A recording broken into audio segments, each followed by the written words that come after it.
It's early morning now, but last night I slept out under the stars, and it was a beautiful night. The northern lights were shimmering and shooting every time I woke up during the night, even up till about 5 o'clock when I finally rolled out, went inside and rekindled the fire, put on some coffee, and had my prayer time. The days have been beautiful, but on a clear night like that, the temperature really drops, and you can see the frost all around the edges of my sleeping pad there.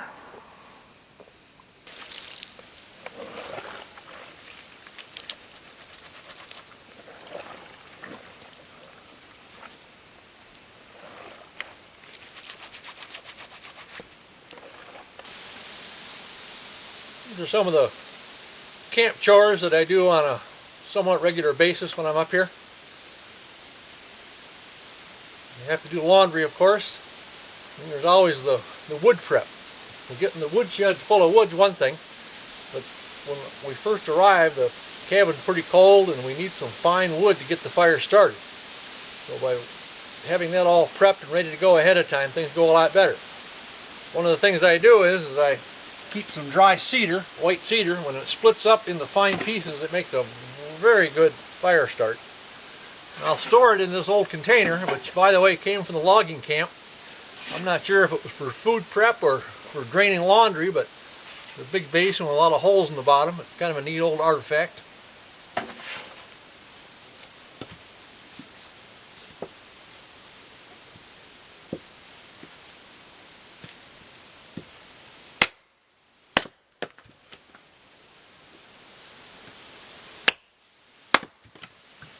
By the way, using this to hold the wood is how I stay out of the emergency room when using a hatchet.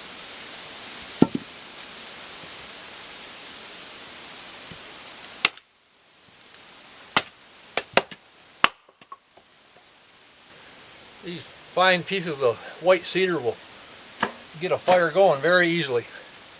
But on top of that, we need a little bit of the aspen. These bigger chunks are fine, but when we first want to get a fire going, we want to get some heat really fast.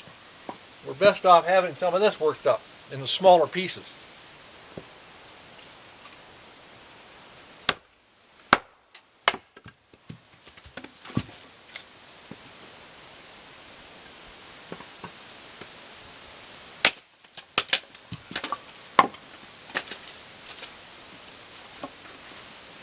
Small pieces of aspen like that will get the stove up the temperature a lot faster and heat the cabin up pretty quick. When you get here and it's 20 below zero, you appreciate the work done in the fall.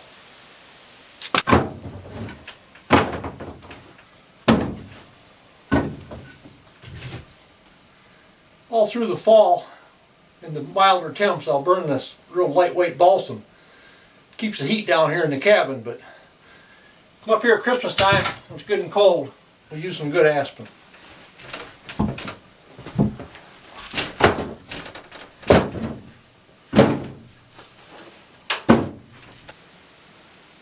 This is where I keep that nice dry cedar just chopped up out there to good killing to get a fire started.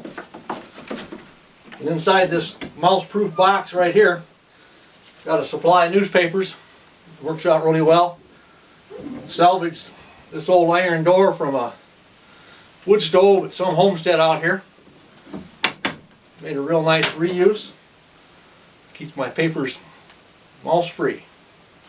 I always dismantle my rain barrel system when I go, otherwise the ice in the winter time is going to cause me problems.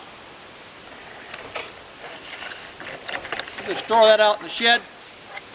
Kind of interesting, these hangers I refashioned from a part of the evener that would be used with the horses over at Jonah's homestead up this way. Out here somewhere years ago I found this horseshoe.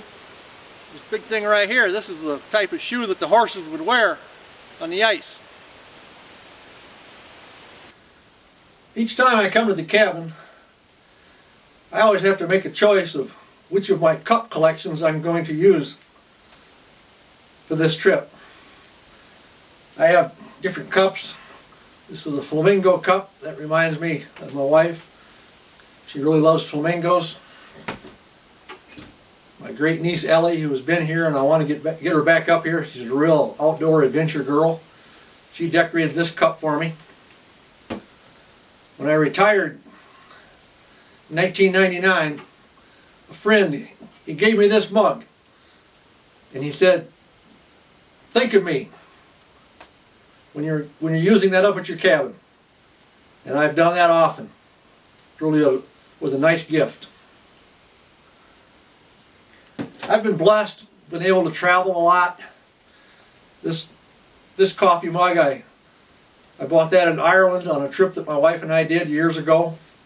It just brings back a lot of memories to me. This cup was given to me as a gift in Kyrgyzstan. We were over there helping some people out with some things. Sometimes I just pick out these different cups to help me remember the times past.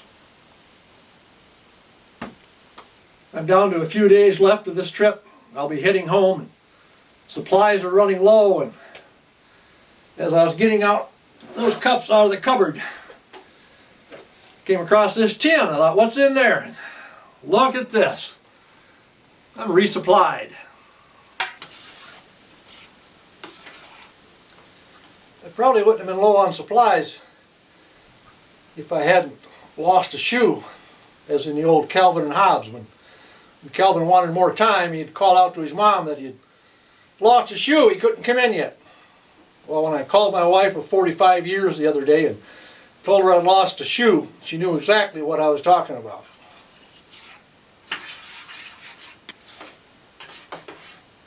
I'm just making up a little cook and serve chocolate pudding before I go back to work. But talk about work. I came up here with nothing on my list. And after 21 days, that's when I had to lose that shoe because I hadn't gotten it all done yet.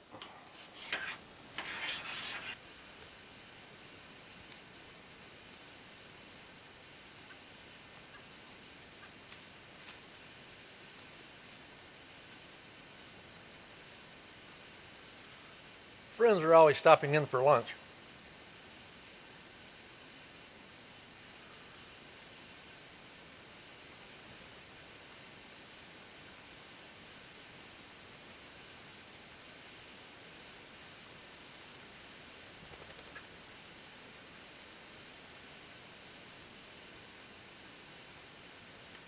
I guess he was pretty hungry.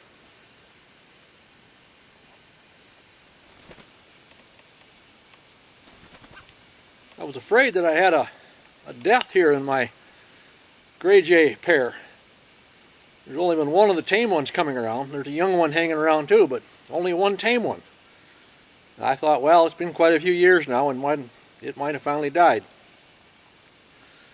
But I was out about a mile away a few days ago on a hike, and gray jay come up pretty interested, and I held a little food out and he came right in and he landed.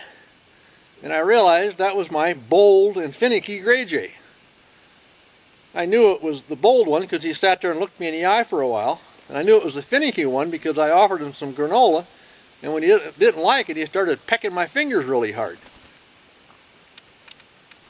Time will tell. I don't know if it's a trial separation or a full-fledged divorce.